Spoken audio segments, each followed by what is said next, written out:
I think it's important for MLS athletes to pursue their passions and business endeavors beyond the pitch because this career doesn't last forever. I'm fortunate to have found that, I've found my place of peace, which is out in the mountains and in the woods. There was really no greater feeling than, being out on the trails and then obviously getting to the top of the mountain and looking out, at the beauty that there is. My whole mission with this brand is getting people into nature. I think nature is something that everybody needs. My name is DeAndre Yedlin. I'm a professional soccer player for Inter Miami CF and the U.S. men's national team, also a creative. Yeah, being out in the woods it's really just kind of a disconnect from the world. I think we can get so caught up in, especially nowadays, social media. Anytime I get a chance to bring my daughter to the park or take a bike ride in the forest or just go walk on a trail, it's important to me that I do that because I know that's when I'm most at home.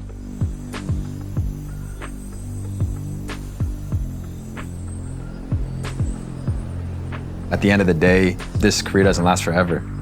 Some people don't find their passion till they're 50 years old. My whole mission with this brand is getting people into nature. I think nature is something that everybody needs. I started playing soccer when I was 3 years old. I was raised with my grandparents, really heavily influenced by my uncle, who kind of was my father figure growing up. He played soccer when I was young, so everything I did was kind of after him. I played soccer and it was once a big, long time ago. I went to University of Akron in Ohio. I did 1.5 years there and then played for my hometown team, Seattle Sounders. During Seattle, I went to the World Cup, got looked at by a lot of teams over in Europe. Chose to go to was Tottenham. I ended up being loaned out to Sunderland. From Sunderland, I went to Newcastle. Newcastle had a pretty good career. Decided I want to do something, go on another experience, so I ended up going to Galatasaray in Turkey. From Turkey, I came back here to Miami.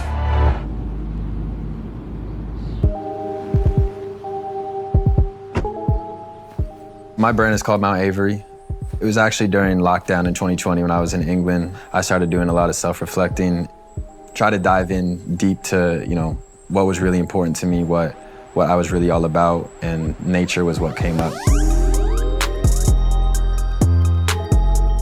Growing up in Seattle mountains were a huge part of my childhood. That's kind of where the Mount part comes from. Avery was honestly just a name that me and my wife both really loved. We said if we have a third child, that child will be named Avery, so came up with Mount Avery, and it just clicked. From there, I just started designing. You want me to read you a book? A book? Oh, this is gonna be funny. Let's see. Where's a book? I need a book.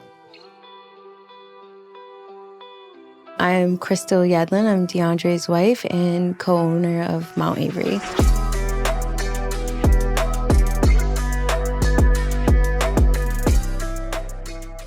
I grew up in the Bronx, New York, very much into fashion, streetwear. When we met, he had already started his brand. I had my ideas and we kind of just put them together. DeAndre's an amazing father. I'm completely not just saying that. He gets up earlier than me, takes care of the baby so I can get some extra rest. Our journey it's amazing and unique because neither one of us changed each other. We grew together. He always thinks about his family first. He always puts his family first. Me, the condition that I'm in right now, I don't know how I would do it without him. I just try to remember what my values are, and my values are always that family comes first. If there's a conflict that comes up and it's between soccer, it's between a business and my family, then I'm always gonna choose family. What's this? No. Apple? Is that apple? One of the reasons I started Mount Avery was when I was young, I'd always go on hikes with my grandfather, but when I became a certain age, the clothing that I wore when I was hiking made me think hiking was uncool. Our slogan is where nature meets culture. What's going on? Chilling. What's going on? The baby just woke up, so we're waiting for her to come in so we can do some family time. All right, here she goes. My name is Matthew Growney. I'm a creative director for a variety of different fashion brands. I started about 7 years ago, predominantly in the apparel space and footwear. I was early on a creative director for Puma. After a couple projects, it kind of spiraled to Gucci, Rude, Ami Paris, Maison Kitsune, a variety of different lifestyle and luxury brands. It includes everything from designing collections, finding young designers, creating productions for Paris Fashion Week, New York Fashion Week, Art Basel, a lot of different what we would call culturally relevant moments. It's exciting. I love my ability to create. You'll put everything on, you'll figure out if you like the fit, you'll figure out if you want it baggier, tighter, longer. The good thing is, as well, is Crystal will be wearing the same clothes as I do, so she would literally, like, for instance, the pants, she would, two I met DeAndre through a mutual friend, a gentleman named Danny Williams. Danny had always mentioned DeAndre as maybe the only other fashionable footballer. DeAndre's been an extraordinary person to get to know because of his interest in learning. He's generous with his time. I know he's been a huge role model for my own kids. All that mutual respect, I think, has been so important to solidifying a foundation where we decided, let's go try to create this fashion brand that him and Crystal really wanted to create. And it's been really, really easy.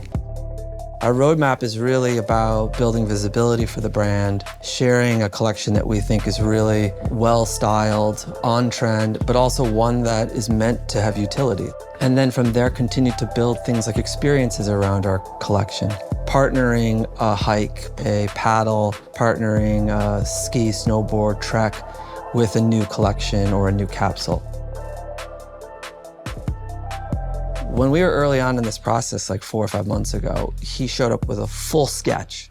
I've worked with a lot of designers. Very few of them have ever done their own hand drawings. He's literally put pen to paper on what he envisions this first collection to be. This first collection will be pretty low-key. We just want to get the brand out there. Some of the pieces I'm working on are definitely like a cargo pant that can be made into shorts, hat, tote bag, just a really lightweight, comfortable shirt. I think success for me can be defined as just growing every day. As long as you're better than you were the day before, then you're successful. And that doesn't mean that you're not making mistakes. You can always grow from mistakes. You can always learn from mistakes. That's what they're there for. As long as I'm growing every day, then I think I'm successful.